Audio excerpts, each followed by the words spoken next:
con ustedes hoy en esta webinar, en esta reunión, en esta conversación. Eh, Muy típicamente cuando hablamos de educación, hablamos sobre el contenido de las políticas, de los programas, sobre el qué. Y eso está bien, es importante, pero muchas veces nos olvidamos hablar sobre el cómo transformamos esas ideas en realidades, cómo avanzamos y implementamos reformas, cambios, cómo gestionamos los sistemas, cómo resolvemos los problemas prácticos de manera tal que esas ideas, esos conceptos sobre los que trabajamos tantos, no queden en el papel, en la norma, en la teoría, sino que se transformen en realidades. Ese es el tema de la conversación de hoy, y para tenerla realmente tenemos un panel de lujo de dos personas que han vivido esa tensión entre la teoría y la realidad y han impulsado de distintas maneras, en contextos distintos, han aprendido mucho, y espero que compartan esos aprendizajes con nosotros, acerca del cómo de la política educativa. Gabriel Sánchez Cini fue el ministro de Educación de la provincia de Buenos Aires, que para aquellos que no saben, tiene casi la mitad de la matrícula de toda Argentina. Y así que ha tenido que gestionar, aunque era un sistema subnacional, un sistema a escala nacional en muchos casos. Y recientemente ha publicado un libro relatando las experiencias y sus aprendizajes sobre ese periodo de gestión. Adriana del Piano fue durante varios años la ministra de Educación en Chile, y durante ese periodo presentaron y aprobaron en el Congreso una serie, un conjunto de reformas bien importantes, profundas, a todos los niveles del sistema educativo. Y por lo tanto, su experiencia administrando ese proceso también es, creo yo, muy relevante para nuestra discusión. Sin más, lo que voy a hacer es invitarlo primero a Gabriel y después a Adriana a que compartan unas primeras ideas. Después vamos a hacer una conversación. El chat está abierto y los invito a todos a quienes tengan preguntas o comentarios que lo pongan en el chat, y vamos a reservar un poquito de tiempo hacia el final para que Gabriel y Adriana nos respondan esas preguntas.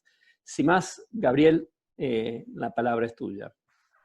Bueno, muchas gracias, Ariel. Gracias también a Daniela del Diálogo. Gracias a Diana. Es un gran gusto. Yo seguí cuando vos estabas de ministra las negociaciones como espectador, ¿no?, en los medios que hiciste en el Congreso, así que admiro mucho la tarea que hiciste, así que es un gran gusto estar acá contigo compartiendo esta tarde. Y voy a conversar un poco sobre este libro que publicamos, Educación, lo que no nos cuentan, donde hago una referencia en especial a Jeffrey Courier, que por ahí muchos de los que están acá lo conocen, que estaba en ese lugar, que está ahí él ahora hace muchos años, cuando yo tuve la posibilidad de trabajar un tiempo en 1998 en el Diálogo, y él hablaba mucho de la política, de la gestión detrás de la política educativa.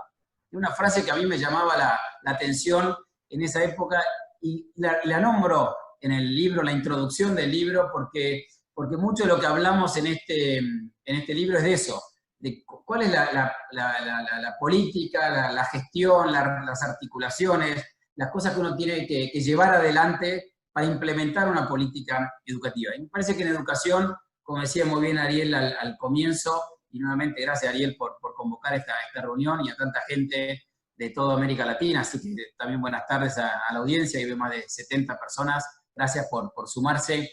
Cuando hablamos de educación, en general hablamos de lo que hay que hacer, hay que invertir más, hay que trabajar más en la formación docente, hay que trabajar más y enfocarse en los estudiantes que lo más lo necesitan. Yo creo que hay muchísimo consenso sobre eso. Uno puede estar a la izquierda, a la derecha, arriba y abajo. Yo creo que hay mucho consenso hasta en literatura, cuando uno ve la evidencia de qué funciona en el mundo, hay mucho consenso. Ahora, yo me pregunto por qué no pasa, por qué todavía hay tantos países que no avanzan en la mejora de la calidad y la mejora de los aprendizajes. Y de eso hablamos del libro, y lo hablamos haciendo referencia a los últimos años de gestión que llevamos adelante en la provincia de Buenos Aires. Como decía Ariel, es una provincia que tiene 18.000 escuelas, más de 5 millones de alumnos, más de 400.000 directivos, docentes y administrativos en las escuelas, es casi la mitad de la matrícula del país, pero es uno de los sistemas, creo que el de Sao Paulo, más grande, subnacionales más grandes de América Latina. Entonces, para llevar adelante política educativa, no solamente hace falta tener claro cuál es la política educativa que uno quiere llevar adelante, tener un plan, llevar adelante un plan, sino también ejecutar todo eso en un territorio que es más grande que Uruguay como país, que tiene 135 municipios dentro de este gobierno subnacional y casi 18 millones de habitantes. Entonces, en este libro contamos eso, contamos en 10 capítulos cómo llevamos adelante esas reformas. Por supuesto, con la claridad de tener un plan. Es difícil si uno no tiene un plan con objetivos, que es susceptible de ser evaluado para ver si ese plan avanza o no avanza. Es muy difícil llevar adelante una reforma. Le dedicamos mucho tiempo a ese plan.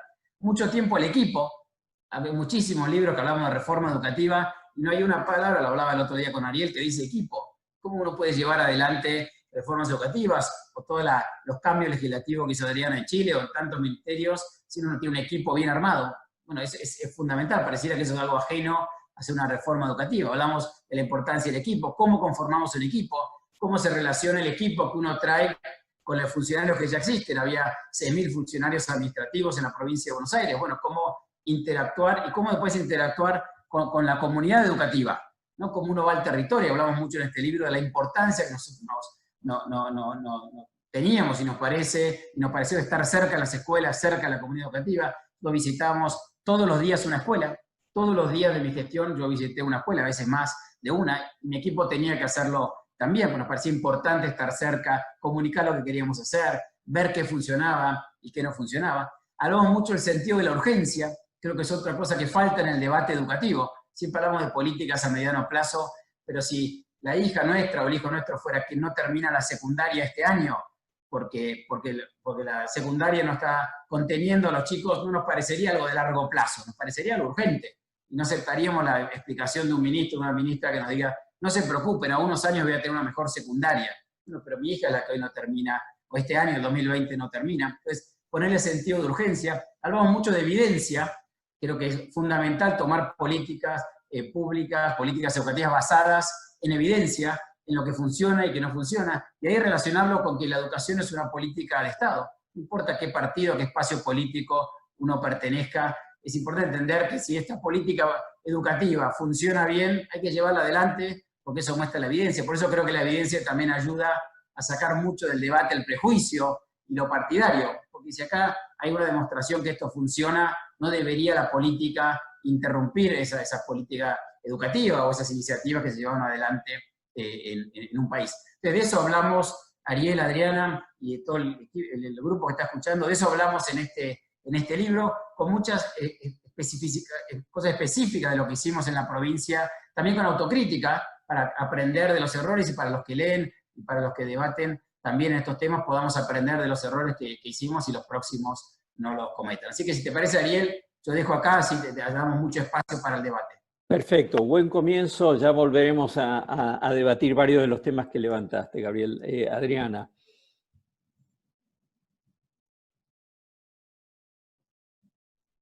Adriana, tienes que conectar el micrófono. Tanto me dijiste que lo cerrara, que se me quedó cerrado. No, agradecer muchísimo, Ariel, que me hayas invitado una vez más a debatir temas de educación con distintos panelistas, en este caso con mi ex colega, ¿eh? Salimos casi juntos, y como bien decía Gabriel, él ha manejado un territorio y una cantidad de alumnos, etcétera, que equivale en algunos aspectos más y en otros aspectos menos a lo que es todo el sistema educativo en Chile. O sea, somos bastante equivalentes, ¿eh? Porque Chile tiene 18,8 millones de habitantes, entiendo que la provincia tiene como 17, y de ahí nos vamos, ¿eh? Entonces son bastante comparables las situaciones. Como estamos en el cómo, Ariel, yo diría lo siguiente: creo que la reforma que encabezó la presidenta Bachelet es la reforma más grande que se lleva en el país desde los años 60. Yo diría que el anterior fue en los años 60, en el gobierno del presidente Frei Montalva, en que el gran tema fue la cobertura. Aquí fue el tema de la calidad y sobre todo de romper con la profunda inequidad, que en el elemento que tú midas la situación educativa que estaba viviendo el país, tú descubres que es casi 1 a 1, ¿ah?, el tema del nivel socioeconómico de los niños y su rendimiento escolar, y nosotros para pruebas censales y pruebas muestrales tenemos una cantidad muy grande a través del CINCE, y solamente pensando que el puntaje total habitualmente son 300 puntos, nosotros teníamos diferencia entre el nivel más pobre y el nivel más rico, teníamos diferencias de 76 puntos de diferencia absoluto. Entonces, había mucha evidencia y había mucha movilización social. No nos olvidemos, el 2006 fue la primera movilización grande estudiantil que levantó los temas de la calidad de la educación, y el 2011 fue un movimiento más universitario, pero que también levantó todas las dificultades que se presentaban en el nivel terciario. Y con todos esos elementos, la presidenta, en su segundo mandato, pone en el eje de su gobierno 2 grandes reformas: la reforma tributaria y la reforma educativa. Entonces, no fue una reforma netamente sectorial, es una reforma políticamente crucial, y por lo tanto una reforma que, si bien el ministro del ramo, en este caso cuando yo entro asumo esto, es muy trabajado directamente también con el Ministerio de Hacienda, ¿eh?, porque esto suponía muchísimos más recursos. Solamente un dato para ilustrar esto: nosotros teníamos el 2011, sí, si nosotros medimos el 2011, teníamos 6,3 billones de pesos en el presupuesto, y llegamos a tener 10,4 billones. Y el PIB pasó del 4,6 al 6,3 en corto periodo de tiempo, muy corto periodo de tiempo. Entonces, hay un esfuerzo, un cuarto de todo el presupuesto de la nación es para educación, y está muy por sobre salud, sobre trabajo y previsión, que en general son grandes presupuestos, y sobre defensa es 10 veces el presupuesto de defensa. Entonces, lo que quiero decir que obras son amores, en el sentido de que, bueno, aquí hay una vigilancia muy grande también sobre el uso de los recursos. Y voy a un punto que tú planteas, Gabriel, que me parece muy importante de tu libro, y es cómo tener la evidencia, cómo saber que lo que estás gastando lo estás gastando bien. Y aquí el tema más importante era darle el carácter de política de Estado. En un país muy legalista, este es un país legalista, el carácter de política de Estado te lo da que esto pase por el Congreso y sea ley, no que sea un programa por genial que sea, que se le ocurrió al ministro, o se le ocurrió a su equipo, o a quien sea. Si no tiene un anclaje en una ley, difícilmente va a perdurar en el tiempo como política de Estado. Y yo creo que la cantidad de leyes en las cuales se afincó la reforma fueron 33 leyes, de las cuales yo diría que hay 10 sustantivas, y las otras fueron complementarias. Pero hay 10 que suponen cambios estructurales muy importantes. Fueron, yo creo, posibles porque, bueno, estaba el respaldo presidencial, estaba Hacienda dispuesto a poner los recursos que implicaba, por ejemplo, carrera docente. Imposible sacar adelante una modificación a carrera docente que no implique más recursos para los profesores, si es que Hacienda no está disponible desde el primer día a que eso es una política deseable. Entonces, en ese sentido fue complejo, pero a la vez tuvo el apoyo que no fue solamente sectorial. Quiero decirte que comparto contigo muy fuertemente que trabajar con equipos comprometidos es muy importante. Pero también es muy importante hacer ese esfuerzo que es el compromiso de los funcionarios que han visto pasar miles de ministros de educación, porque si hay un ministerio que cambia a los ministros, por lo menos aquí en Chile, es educación. Entonces, ¿cómo involucrarlos? ¿Cómo hacerlos partícipes? ¿Cómo hacer que te crean en lo que estamos? Etcétera. Fue un tema muy importante, y una de las leyes que sacamos fue la ley de planta del Ministerio de Educación, que supuso una mejora para todos los funcionarios, etcétera, y eso sin lugar a duda que ayudó al clima interno del ministerio respecto de cómo empujábamos. No nos olvidemos que en Chile el Ministerio de Educación no maneja ni una sola escuela, ni una escuela depende del ministerio. La escuela, y además teníamos, y con esto quiero terminar esta introducción, nosotros teníamos un sistema muy anómalo, absolutamente anómalo, hecho para la segregación, armado para la segregación. Un sistema público con el 36% de la matrícula dependiendo de los municipios, con una situación en dictadura que se pasó los profesores a los municipios y que quedaron bajo la ley del trabajo en una situación bastante pauperizado, muy pauperizado, atomizado y pauperizado. Entonces ahí había un tema de resentimiento histórico que pese a que se habían hecho ya varios cambios, todavía estaba subyacente antes de la carrera docente. ¿Ah?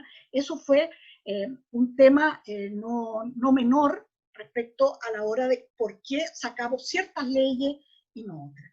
Y quiero decir que carrera docente fue afortunadamente una de las leyes que contó con más apoyo transversal en el Congreso.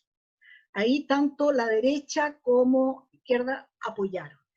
La ley que fue más difícil, quiero partir claramente, era la que corregía este sistema particular subvencionado. Es decir, estaba el 7% de la matrícula en el sector privado, colegios particulares, pagados cada uno por su cuenta, estaba el sector público que era el 36% y tú tenías un 54, 53% de la matrícula en el sector particular subvencionado, que en algunos casos eran congregaciones religiosas, distintas personas, pero también era el negocio de mucha gente que puso como negocio, liceo, colegio, invirtió en el local y el Estado le entregaba la misma subvención que al municipal, pero además le permitía cobrar. Entonces tenía un pago de parte de la familia y el aporte de la familia siempre será bienvenido en la medida en que es voluntario, no es condición para estar en el colegio, pero aquí era negocio. Hay un dato muy anecdótico, nosotros tenemos una parrillada, una gran parrillada camino al sur de Santiago, que se llama La Cuca. Esta señora tenía un bailable, tenía eso, y en el mismo boleto tenía establecimientos educacionales, parrillada, bailable, etc. O sea, ya era como el ejemplo máximo de la desnaturalización del hecho educativo. Y esa ley tomó tres aspectos que costaron mucho, pero que hoy día funcionan. Se iba a acabar el mundo con esa ley, no se acabó afortunadamente. Era el fin al copago, el fin a la selección hecha por el establecimiento, ahora es la familia la que escoge el colegio en primera, segunda, tercera, cuarta preferencia, y el fin al lucro, en el sentido de que no podía tener colegio alguien que no fuera una institución por definición sin fin de lucro, corporación o fundación. Yo te diría que esa ley, junto con la nueva educación pública y con carrera docente, y además a la de parvularia, que me voy a detener para que en la pregunta lo podamos responder, y en educación superior, dibujaban un sistema educativo que tenía cosas positivas, sin lugar a dudas, como el 1.300.000 estudiantes en educación superior que tenemos hoy día, que es mucho, pero tenía anomalías estructurales. Tú no sacabas nada con mejorar la didáctica o la pedagogía si tenías profesores con este arrastre histórico de maltrato y de mal ánimo, etc. Entonces, creo que la reforma tocó todos los ámbitos, todos los niveles educacionales, distintos ámbitos de los niveles educacionales, y tengo una hojita ahí para que antes de cerrar poder decir lo que a mi juicio faltó en la reforma, qué cosas no se tocaron y debieron haberse tocado. Eso. Gracias, Ariel. Bueno, muchísimas gracias, mucho material, y ya empiezan a llegar algunas preguntas que vamos a tratar en un rato, pero para empezar un poco a ver profundizar en temas comunes, quiero empezar con un tema que puede parecer trivial, pero creo que es esencial, que es el tema de la información para la toma de decisiones. Información sobre los alumnos, sobre los docentes, sobre insumos, sobre la infraestructura. hace un par de semanas estábamos conversando con representantes de Ministerio de Educación de varios países de América Latina sobre el tema del cierre de las escuelas y ante la pandemia y el movimiento hacia la educación a distancia. Y nos comentaban de varios países, que en realidad de todos, que una de las primeras sorpresas es que se dieron cuenta que no tenían la información para saber cuántos alumnos o docentes tenían acceso a Internet o a dispositivos y cómo diseñar respuestas sin tener esa información básica. Creo que es una situación extrema, pero dicho eso, ¿por qué no reflexiona un poquito sobre los problemas que encontraron y qué hicieron, digamos, brevemente como para mejorar los sistemas de información para la toma de decisiones? No sé, Gabriel, ¿quieres empezar? Después Adriana. Bueno, gracias, Ariel. Creo que tocas un tema clave que otra vez, cuando hablamos de educación lo hablamos poco. Y siguiendo un poco los números que daba Adriana, cuando uno ve en general en los estados subnacionales el presupuesto que equivale a educación va entre 30, 35, 40%, hay sido lo mismo, Adriana, niveles de 5 o 6% del Producto Bruto. Entonces, más allá de la política educativa en sí, son sistemas enormes de muchos recursos. Es imposible manejarlos sin información. Sin ir más lejos, cuando nosotros llegamos al Ministerio de Educación, con la gobernadora María Eugenia Vidal, que era la gobernadora en ese momento de la provincia, la comunicación entre el Ministerio Central y las escuelas era en papel. Nosotros recibíamos 60.000 planillas, o sea, varias hojas de papel juntas por mes de las 18.000 escuelas. Escuelas que algunas estaban a 11, 12 horas de auto. O sea, no era ¿no? Por correo, eran varias toneladas de papel por año, que era, por supuesto, imposible de procesar. Estas eran planillas de papel que decían cuántos alumnos había, si había un cambio de docentes, si había algún cambio de alumnos, si había cualquier cambio que tuviera esa escuela. Entonces, imagínate dimensiones de ese sistema todavía manejándose en papel, realmente muy, muy, muy difícil. Y lo otro, que no solo habla de la dificultad de gestionar cuando no hay información o no hay digitalización de estos procesos, tiene que ver con el tiempo que le dedican las escuelas. Al final, el equipo directivo de la escuela, el equipo docente de la escuela, estudió, se preparó para enseñar, para que los chicos aprendan. Y muchas veces nosotros del ministerio, sin por ahí ni enterarnos que pasa esto, le pedimos 20, 30, 40% de su tiempo para llenar tareas administrativas. Bueno, dígame qué pasó con los docentes, dígame lo que pasó en los últimos años. Entonces, esto que vos mencionás, Ariel, no solo tiene que ver con la toma de decisiones en sistemas muy grandes, sino que tiene que ver con dejar a la escuela que realmente se enfoque en enseñar, se enfoque en aprender y se enfoque en lo que más saben hacer. Nosotros ahí avanzamos mucho en eso en la provincia de Buenos Aires. Como te cuento, pasamos de un sistema que se manejaba en papel a hoy un sistema totalmente digital. Hoy todo el procesamiento de información de alumnos, docentes, cantidad de escuelas, que tampoco lo teníamos que hacer un censo de alumnos, teníamos mucha base de datos diferentes, no había una agrupada. Lanzamos en fin del 2016 un censo de alumnos para poder saber todos los alumnos que había en la provincia de Buenos Aires y qué nivel estaban educativo. Hoy existe la base de datos nominalizada de alumnos, pero también es difícil tomar políticas educativas si uno no sabe cómo se llaman los alumnos, en qué escuela están y en qué nivel educativo están, digamos, ¿no? No es solamente un total. Lo mismo con la cantidad de escuelas, lo mismo con un censo de infraestructura. No teníamos claro qué escuela estaba bien, qué escuela estaba mal en términos de infraestructura. Hoy toda esa información existe en una base de datos que se puede procesar, cruzar con aprendizaje, porque está muy bueno tener toda esa información, pero si uno no la cruza con resultados de aprendizaje, y en la política educativa tampoco termina de ser tan relevante. Entonces, pudimos cruzarla con los resultados de aprendizaje, dónde estaban los grupos de alumnos que aprendían menos, cuáles eran los que necesitaban más recursos, más formación docente, como hablaba Adriana antes de la legislación que ella pasó. Entonces empezamos a cubrir eso.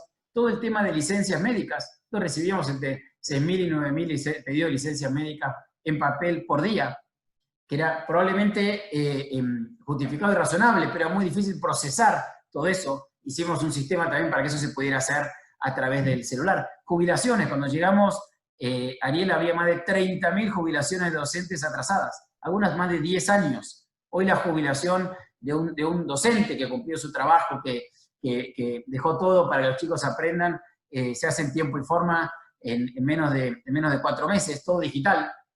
Son cosas que parecen, como decís, triviales, pero tienen mucho que ver con el sistema educativo y con realmente tratar bien y entender que el grupo docente es el equipo más importante que hay en un ministerio de educación. No son el equipo del que vino con la ministra o el ministro, no son el equipo de funcionarios, es el equipo docente que está delante de las escuelas. Y creo también que esto no solamente habla de modernizar un sistema como trabajamos y lo ponemos mucho en el libro, sino que también termina generando a un inicio de cambio cultural, porque muchos de nosotros por ahí no estamos acostumbrados a trabajar con la tecnología, a trabajar en el celular, entonces también esto genera, y ahora se aceleró mucho con la cuarentena y la pandemia, genera familiaridad con la tecnología, para el directivo, para los docentes, para los funcionarios, y genera mucha transparencia también, no solo mejor decisión, sino transparencia y poder informarle al público, poder informarle a los ciudadanos, miren, estos son los resultados de aprendizaje. Por ejemplo, pudimos, con esto termino, tomar las 2000 escuelas que cruzamos, que tenían mayores niveles de vulnerabilidad y mayores niveles de desafío de aprendizaje. Hicimos un programa llamado la Red de Escuelas de Aprendizaje, donde volcamos muchísimos recursos a esas escuelas que más necesitaban. Había 500.000 alumnos, estudiantes, alumnos y alumnas, que necesitaban más acompañamiento del ministerio. Hicimos capacitaciones en clima escolar, en lengua, en matemática, en tecnología, hacíamos trabajar en red. ¿Por qué? Porque era bien importante ayudar a esos alumnos que más necesitaban, que lo pudimos hacer porque pudimos ver del censo de alumnos y los de resultados de las pruebas de aprendizaje, cuáles eran aquellos estudiantes que necesitaban más ayuda del Estado, como un ejemplo específico de cómo tomar una política educativa basada en evidencia, ¿no? Muy bien, muy interesante. Adriana, ¿cuál es tu lectura? Mira, yo creo que de alguna manera la forma de entregar la subvención escolar en Chile ha permitido tempranamente tener un conjunto de informaciones que nos habría costado mucho aunarlas si es que no hubiera existido previamente.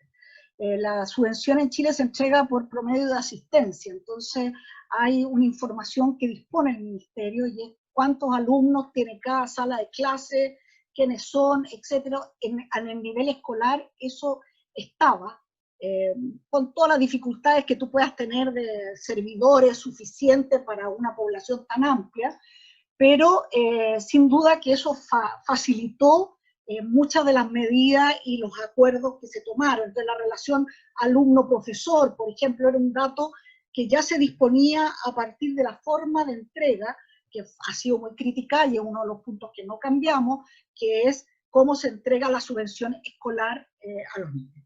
Después, las propias leyes que se fueron creando fueron requiriendo información especializada. Por ejemplo, se acordó que la carrera docente, todo lo que es el plus para cada profesor, lo iba a entregar en cheque aparte directamente al ministerio.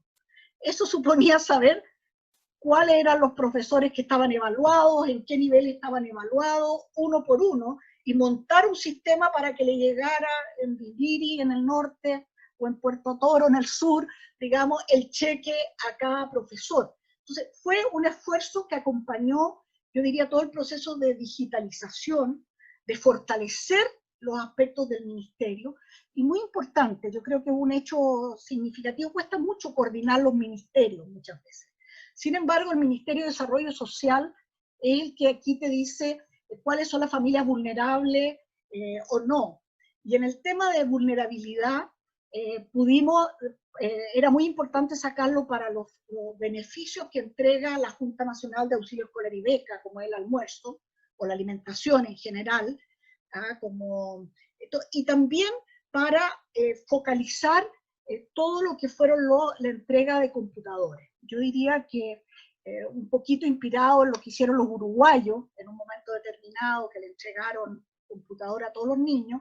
Aquí no hubo recursos para todos los niños, pero sí todos los niños de séptimo básico de las escuelas públicas, del sistema público, y parte importante de los alumnos, pero con otra exigencia del sistema particular subvencionado, recibieron y se repartieron más o menos 125.000 computadores al año, desde el año 2015. Entonces, hoy ha permitido ese esfuerzo contar en la mayoría de las casas y familias, contar con un computador, y se le entregaba con internet por un año, y bueno, pagar el internet que viene adosado al esto ha sido un tema menor hoy, dado que ya estaban los computadores en las distintas familias. Y yo creo que el tema de los grandes números, absolutamente necesario para hacer buena política, es muy importante. Yo creo que eso, como la tecnología cambia y cambia muy luego, yo creo que es un aspecto que los ministerios de educación debieran tener permanentemente considerada, la puesta al día, ya cuando tú recoges toda esta información, que es lo que más cuesta, cómo la mantienes permanentemente ordenada. Y agrego un solo aspecto, que no es menor, cuando se cambió hoy día el sistema de admisión a todo el sistema escolar, salvo los particulares pagados, o sea, para el 53% de todos los niños que se cambian de colegio o que entran por primera vez al colegio o entran por primera vez al liceo, el sistema es que la familia escoge, todo está en pantalla, hay ayudas para que la gente lo pueda hacer, visita los colegios y anota los colegios que más le gustan. Los colegios que más le gustan, en primer lugar, segundo, tercero, puede escoger 8 colegios, por decirlo de alguna manera, en un cierto orden. Y el sistema, si no hay más o sea, si la oferta y la demanda de colegio está más neteada, bueno, tú quedas en el colegio que escogiste en primer lugar. Pero si no, el sistema es el que te va asignando al segundo, tercero, cuarto o quinto nivel de lo que tú marcaste como preferencia. Pero no es el colegio el que escoge con esta familia sí, a este niño no, sino que es la familia la que hace esto. Y si no escogiste nada, por alguna razón, el sistema te pone el colegio más cercano a tu domicilio, etc.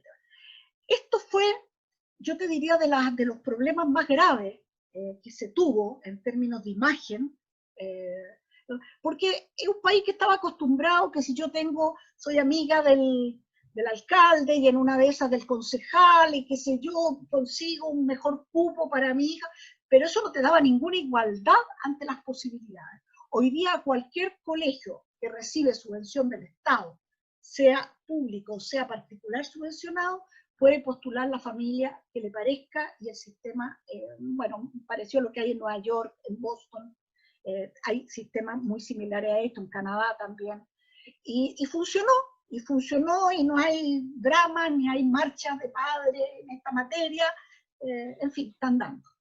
Eso.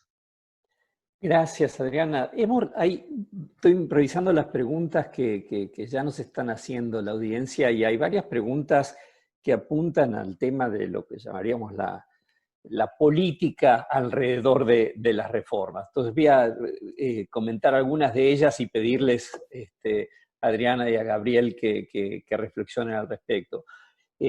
Otto Granados, que dicho sea fue ministro en México, hablando de sistemas grandes, pregunta ¿cuál fue el comportamiento de los sindicatos o colegios de profesores? ¿Cómo piensan que se puede asegurar la continuidad de buenas reformas a mediano y largo plazo en contextos de alternancia de partidistas y legislativas? Bastante consistente con esto, desde Paraguay nos preguntan qué alternativas quedan cuando la clase política es reticente a apoyar reformas legales y aún con leyes promulgadas que no se cumplen, sumando a una ciudadanía débil. Pregunta complicada, ¿no? Había otra pregunta para Adriana en ese mismo sentido de que el rol que han tenido las asociaciones gremiales y docentes. Entonces, hay otra pregunta también que es el otro lado de la moneda acerca del rol que pueden cumplir las asociaciones, el sector productivo y las familias en todo esto. Entonces, hay todo un paquete que creo yo tiene que ver con la gestión política y quizás comunicacional, ¿no? de la política educativa. Entonces, quizás, Adriana, ahora sí empezando de tu lado y después Gabriel. Bueno, muchas gracias. Bueno, pregunta muy interesante. Yo diría que en el tema, la primera pregunta, que es como la política alrededor de la reforma, señalar que disponer de mayoría en el Congreso, que teníamos mayoría en el Congreso, la coalición gobernante con la presidenta Bachelet, no era garantía de sacar adelante necesariamente la reforma. Hubo mucho debate. Cuando yo asumí en el ministerio, yo no entré al comienzo del gobierno, entré a mitad del año siguiente. Había una huelga de maestros que ya duraba 3 meses. En plena huelga deciden cambiar ministro y aparezco. Y bueno, hicimos una cosa que yo creo que funcionó, que fue armar una mesa de trabajo del Colegio de Profesores, el Colegio de Profesores por una parte, la Comisión de Educación de la Cámara de Diputados y el gobierno por la otra. Una mesa de tres patas fue esta, para ver justamente esta reforma tan fundamental que era carrera docente, que viniendo a favorecer a los profesores la sentían como ajena y sentía que no le respetaban su trayectoria, etc. Y en esa mesa, afortunadamente, pudimos ir destrabando todos aquellos aspectos que tenían en huelga al profesorado y finalmente llegamos a un acuerdo, un feliz acuerdo, que también significó una ley paralela para la mejora de lo que son los asistentes de la educación, no solo los docentes, sino todo el personal que es muy disímil, que está en las escuelas, que está desde el señor que abre la puerta, la señora que hace aseo, pero también están la psicopedagoga, la psicóloga, la asistente social, todo lo que no es docente dentro de la escuela. Y afortunadamente esa ley se aprobó y se promulgó a los pocos meses de dejar nosotros el gobierno, pero ya estaba encaminada, salieron las 2 leyes, y de alguna manera los docentes, en parte por cómo evaluaban la política, en parte también por conflictos internos, nunca estaban 100% contentos con la ley, con la mejora. Salvo que al final el colegio recomendó a muchos de sus asociados no adherirse a toda la implementación de la nueva ley, que suponía una evaluación de conocimiento y una evaluación, o sea, disciplinar, pero también una evaluación de metodología, de formas de trabajo, si es que te faltaba una cierta cantidad, no me acuerdo si eran 5 o 10 años para jubilar. Tú podías optar si lo hacías o no lo hacías. Y el colegio se lo jugó para que los profesores mayores no lo hicieran. Nunca creyeron hasta el final de que efectivamente un estudiante de pedagogía, saliendo a trabajar el primer año, le pasaban 2 cosas. Primero, tenía derecho a tener un tutor, era derecho de él contar con un tutor, un maestro de maestro, profesor mayor, que le ayudara en esta iniciación de su carrera. Y por otro lado, que el sueldo base con el cual partía pasaba a ser el doble, el sueldo base pasaba a ser el doble del que había como sueldo base. Antes eran 400.000 pesos y pasaron a ser 800.000 pesos. 800.000 pesos eran en ese momento, cuando se discutió la ley, como $1.100, $1.200, más o menos. Ese era el sueldo base inicial de un profesor que venía entrando a la carrera docente, venía entrando a la carrera. Entonces, esto era mucho más que lo que tenían. Y cuando esto se vio, que era de verdad, y que le empezó a llegar los recursos a los profesores, etcétera, que te iban acreditando, bueno, el mismo colegio de profesores pidió que se considerara a estos profesores, que eran, no me acuerdo si 10.000 o 15.000 profesores, que se habían quedado fuera de la carrera a instancias del propio gremio, ¿no? Entonces, el gremio apoyó, aceptó, diría yo, y yo creo que con el tiempo ha ido valorando el esfuerzo que esto significaba, porque además en la carrera docente se ponen muchas exigencias a las propias universidades. Las universidades tienen que hacerse cargo, no pueden ampararse en que me llegue un alumno mal formado, pero después de 5 años de pasar por la universidad sale igualmente mal formado. O sea, tiene que haber un diferencial en lo que le pasó, y eso es, y así se logró, Ariel, que hay 3 carreras en Chile que están obligadas a ser acreditadas, 3 carreras. Las universidades y los institutos tienen que acreditarse como tal, como todo, pero carreras 3, medicina, odontología y pedagogía. Son las únicas carreras que tienen el rango para ser acreditadas. Y eso suponía un esfuerzo adicional también a las universidades. Por lo tanto, yo dejaría esta pregunta hasta aquí. Creo que pudimos contar con un colegio de profesores con el cual nos reunimos muchísimas veces, que en todas las distintas...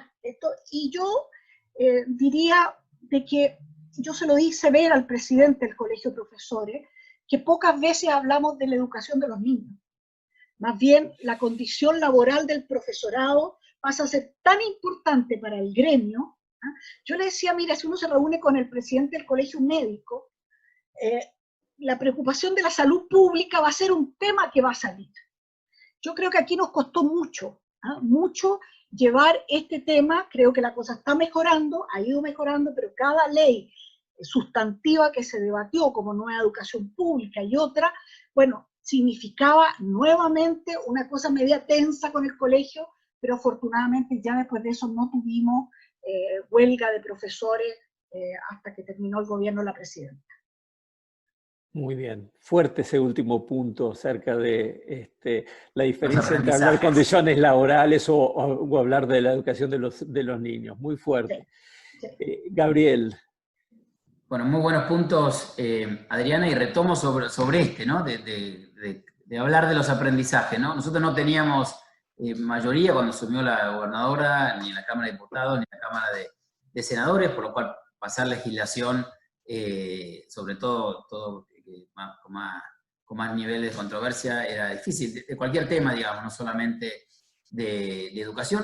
Éramos un gobierno que venía a gobernar después de 26 años que había gobernado otro partido y el mismo partido, entonces eso también hace más difícil porque las estructuras de funcionarios, de ministerios, estaban trabajando y eran la mayoría de otro partido, que esto hacía más difícil llevar adelante cualquier transformación, pero más necesario aún entender que cuando uno tiene estos cargos tiene que dialogar como nunca ha dialogado en su vida. Realmente el diálogo, el conversar, como decía Adriana, es parte de la descripción del trabajo de uno. Entonces tiene que estar fuera de la oficina, por eso hablar con las escuelas, visitar escuelas, hablar con los docentes, hablar con los actores. El diálogo tiene que entenderse, que a veces no lo conversamos cuando hablamos de reforma educativa, es una parte principal de nuestro trabajo cuando tenemos la oportunidad de estar en estos cargos, pero el diálogo con un plan. Yo creo, y analizando también otros ministerios, que el diálogo termina siendo sobre crisis. Adriana claramente tenía un plan, cambiar esta legislación, y dialogaba sobre eso, pero uno ve también muchísimos diálogos que son sobre crisis. Pasó algo, entonces uno dialoga, y entonces... Ahora, yo creo que nosotros nos impulsó mucho la gobernadora. Nosotros teníamos un plan bien específico. La primera parte del plan, que además lo hicimos público a todos los medios de comunicación, era mejorar los aprendizajes. Los íbamos a medir, que hacía mucho tiempo que no se medían en Argentina regularmente ni sistemáticamente, los íbamos a medir y nos comprometíamos a mejorarlo. De hecho, en 4 años los mejoramos. Y eso lo hicimos público. En segundo lugar, queríamos mejorar las condiciones de tecnología, de infraestructura, de formación docente, las condiciones de la escuela. Queríamos mejorar los niveles de empleabilidad. O sea que nosotros definimos un plan y dialogamos sobre ese plan. Porque si no, uno dialoga sobre crisis, no, dialogamos con un plan y teníamos cierta convicción de que ese plan se iba a llevar adelante de esta manera. Por supuesto que estábamos abiertos a dialogar, intercambiar y poder ver aspectos diferentes, pero lo principal de ese plan era mejorar los aprendizajes, sobre todo de lengua y matemática, que era lo que estábamos midiendo, que lo pudimos hacer sobre todo en los alumnos más vulnerables, y lo podemos demostrar en los últimos 4 años. Entonces creo que el diálogo sobre un plan es clave para llevar esto. No hay que cansarse nunca de dialogar, es cansador exponerse, hablar con los medios de comunicación. Yo como no estaba acostumbrado a hacerlo, no era mi trabajo anterior, y hay que hacerlo, hay que acostumbrarse a hacerlo, hay que practicar, hay que salir. Me parece que hay que entender en estos cargos que eso es fundamental.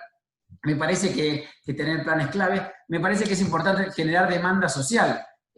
Otro lado lo decía muy bien, y él lo hizo también. Cuando hay demanda, cuando uno ve los países que mejor le fue en el mundo en los últimos años, que mejoraron los aprendizajes, en general hay una demanda social sostenida. Los votantes terminan yendo a las urnas votando a dirigentes que les interesa la educación. Cuando uno hace encuestas en nuestros países, en general la educación no está en una prioridad.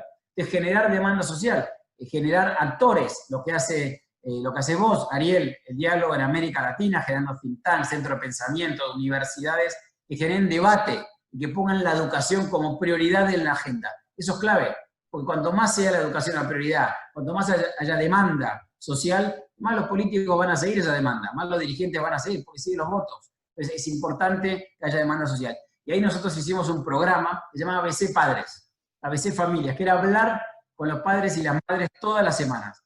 Nosotros lanzamos un programa que no existía, porque el actor familia, en general no es un actor que se involucra. Adriana comentó la cantidad de conversaciones que tuvo con los gremios, con los colegios de profesores. No están involucrados las familias como actor social, en general en las reformas educativas. Yo creo que es un actor fundamental y los ministerios tienen que salir a hablar. Nosotros hablamos en 2 años y medio con más de 90.000 madres y padres en reuniones así. Nos juntamos, yo como ministro iba 2 veces por semana a una escuela y escuchaba a 40, 50 padres.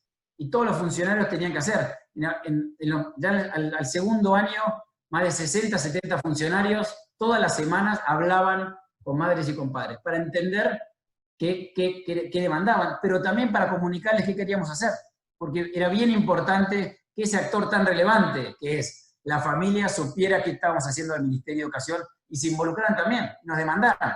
Obviamente era más difícil porque demandaban más cosas, falta esto, falta lo otro, escucharlo también venía con demanda, pero era positivo para involucrarlos y saber qué era. Y después le damos herramientas, le pasamos online el diseño curricular, le contamos lo que íbamos a enseñar, le contamos los resultados de aprendizajes, porque de una manera también muchas veces los padres, las madres dicen quiero participar, pero no tienen herramientas, no tienen información de qué hacer, cómo hacer. Entonces, para nosotros era muy importante eso. Yendo a otro punto que comentaste, es continuidad. ¿Cómo se le da continuidad? ¿No? Porque también cuando uno ve los países que mejor le van resultados de aprendizajes, que es lo que más importa, tienen continuidad en sus políticas. Han cambiado varias veces los partidos y la política educativa se ha mantenido.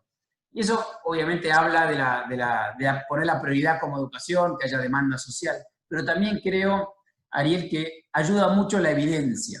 Porque otra vez, yo estoy en un espacio político que tal vez no coincidiéramos con todo con Adriana, pero si nosotros decimos con evidencia que la formación docente mejora los aprendizajes, y un día Adriana es la ministra y otro día era yo, pero si eso está con evidencia y los dos tenemos buena voluntad de mejorar la educación, eso le da continuidad. Por eso me parece tan importante también, porque creo que uno deja de lado los prejuicios, deja de lado lo partidario, deja de lado la política, decir, mire, esto es lo que funciona bien. Por eso importante también que haya centros de investigación en los países, que haya instituciones que no sean gubernamentales, que puedan profundizar con serie de datos sobre las políticas educativas, puedan ver, el gobierno de Adriana ayudó a mejorar los aprendizajes, el gobierno de la gobernadora Vidal ayudó a mejorar los aprendizajes. Es importante que haya muchas instituciones independientes. Eso creo que también ayuda a darle continuidad a las políticas educativas. Gracias. Muy bien. Y, tío, para profundizar un poco en algunas de las cosas que tocaron recién, ¿cuál fue, digamos, hablaron mucho sobre comunicación, bueno, me interesaría escuchar un poco de la relación con la prensa, ¿no? ¿Cómo funciona eso? ¿Qué lecciones han aprendido? Y en segundo lugar, en todo esto que ambos plantearon de la relación o construir relación con la comunidad, con los padres, con las escuelas, hay un tema de tiempos. Ustedes, digamos, ministros, son gente ocupada, tienen muchas cosas. ¿Cómo manejan esa tensión entre el estar en el ministerio y en estas negociaciones y armando los planes, etcétera, y estar en el territorio? Entonces, prensa y estar en el territorio, un poco cuál ha sido su experiencia y qué le dirían parafraseando el título de un libro al que contribuyó el amigo Otto hace poco, de Conversaciones con un nuevo ministro, ¿no? ¿Qué le dirían a un nuevo ministro que le pide consejos? Adriana, empezando de tu lado, después Gabriel. Gracias, muchas gracias.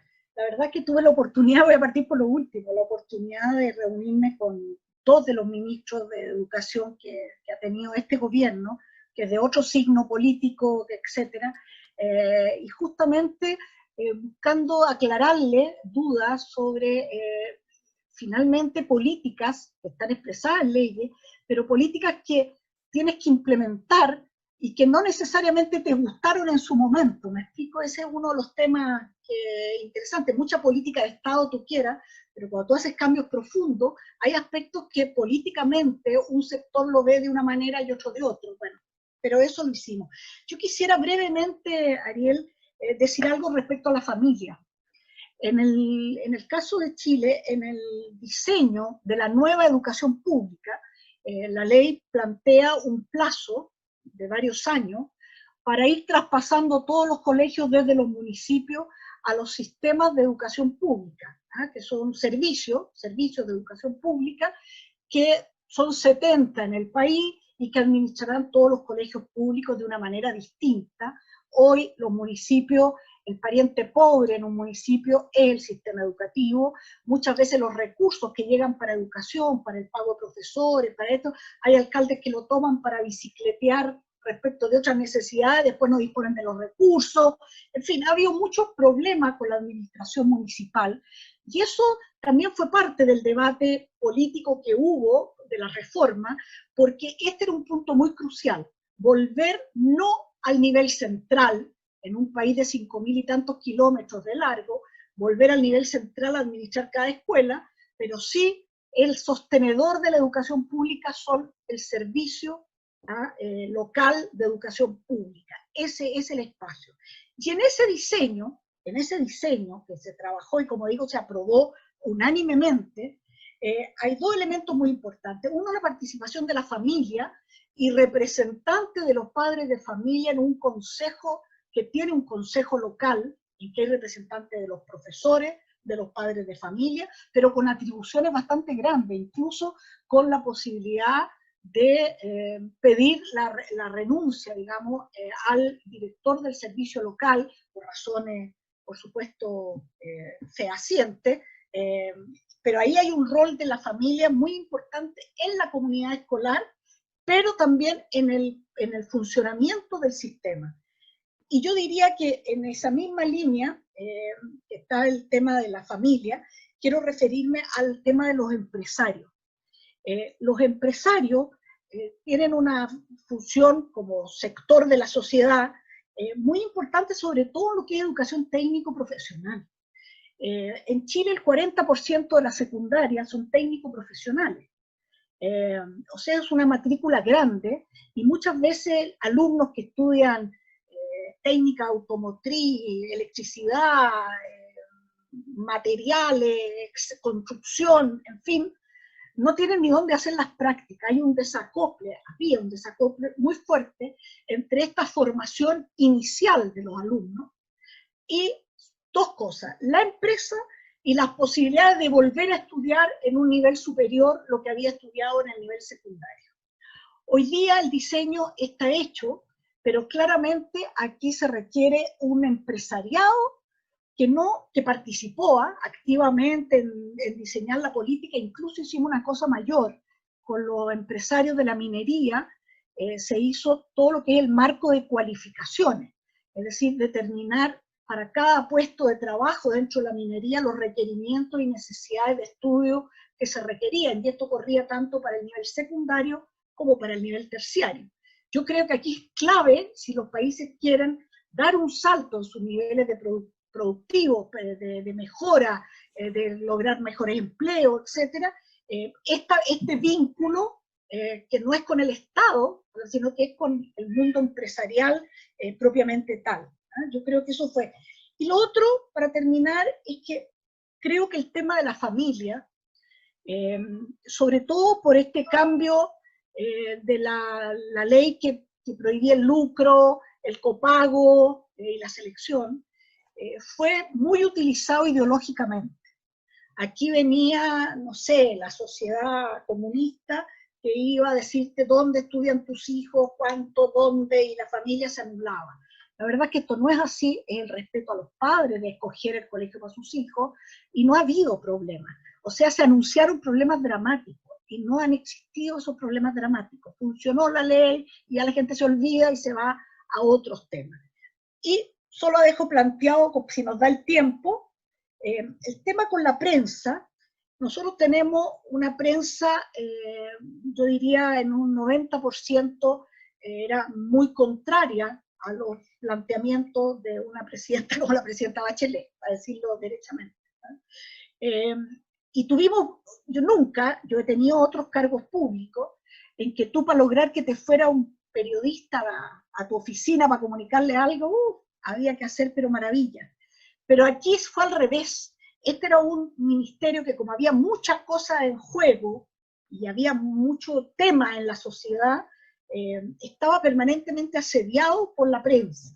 El problema era lo que tú decías y la diferencia con el título que te ponían, ¿no? O sea, al final había todo ya, pero pon un título que sea más o menos que diga lo que estamos hablando, y no lo que tú quieras que aparezca.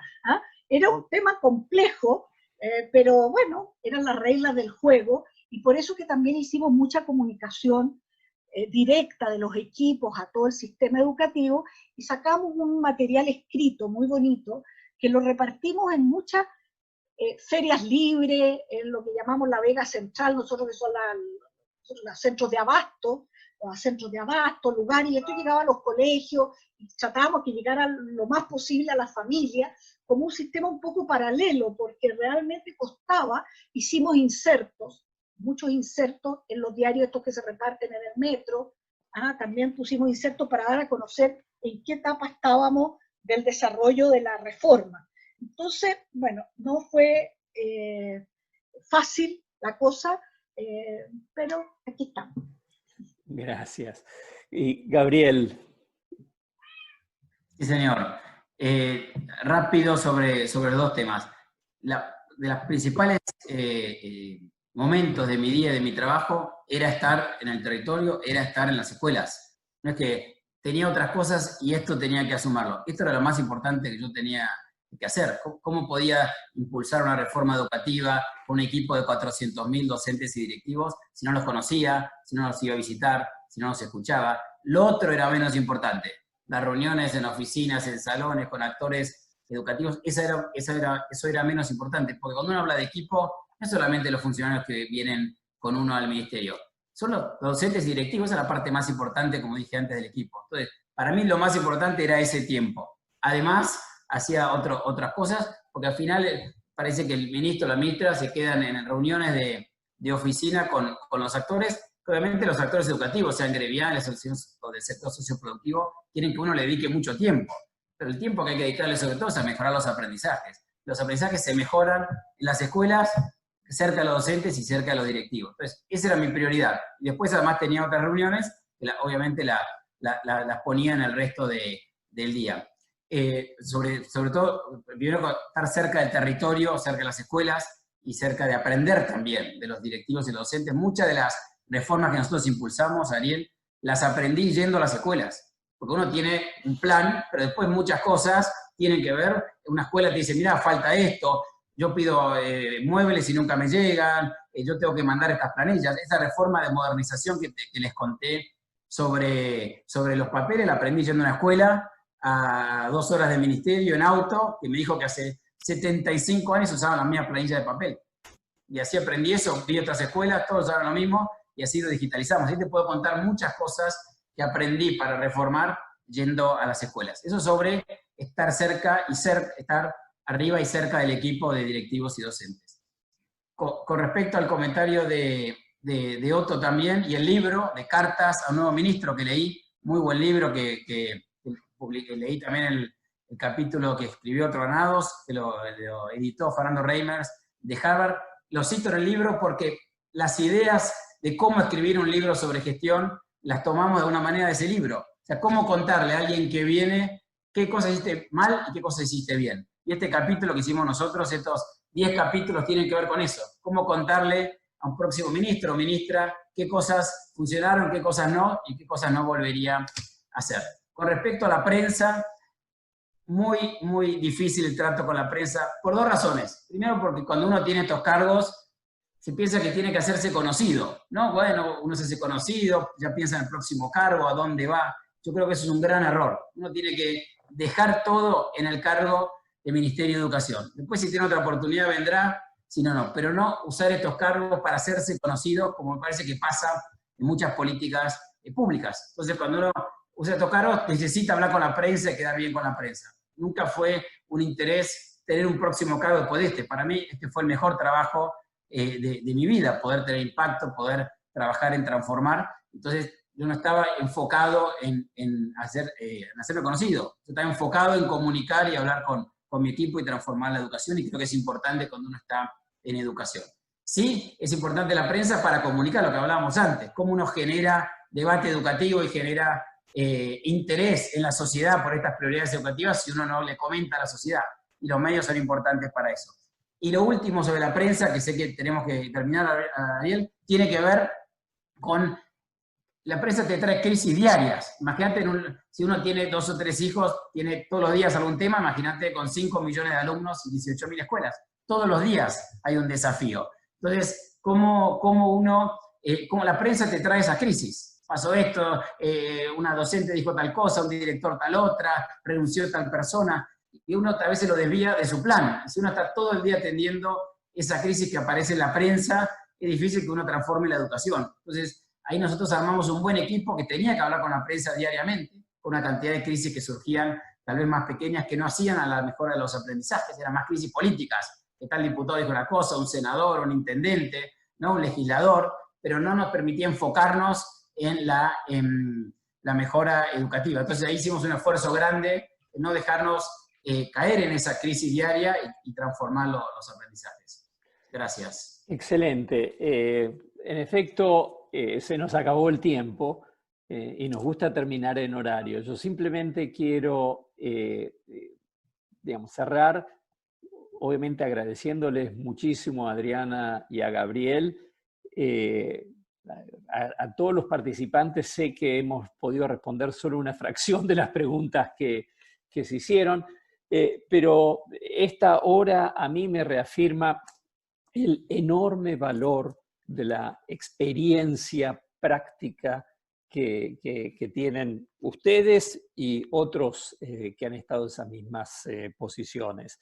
Creo que parte de la respuesta a las dificultades que tenemos en el sistema educativo en América Latina tiene que ver con estas discontinuidades, con que se va Gabriel, se va Adriana, y todo lo que ellos aprendieron se pierde, porque el nuevo que viene no tiene los medios, el interés o la oportunidad de poder realmente aprender y tomar y construir a partir de lo ya hecho. Me parece que nos queda como desafío una muestra de madurez, de que en efecto podemos garantizar esa continuidad, podemos escuchar y aprender de la sabiduría adquirida por aquellos que nos precedieron.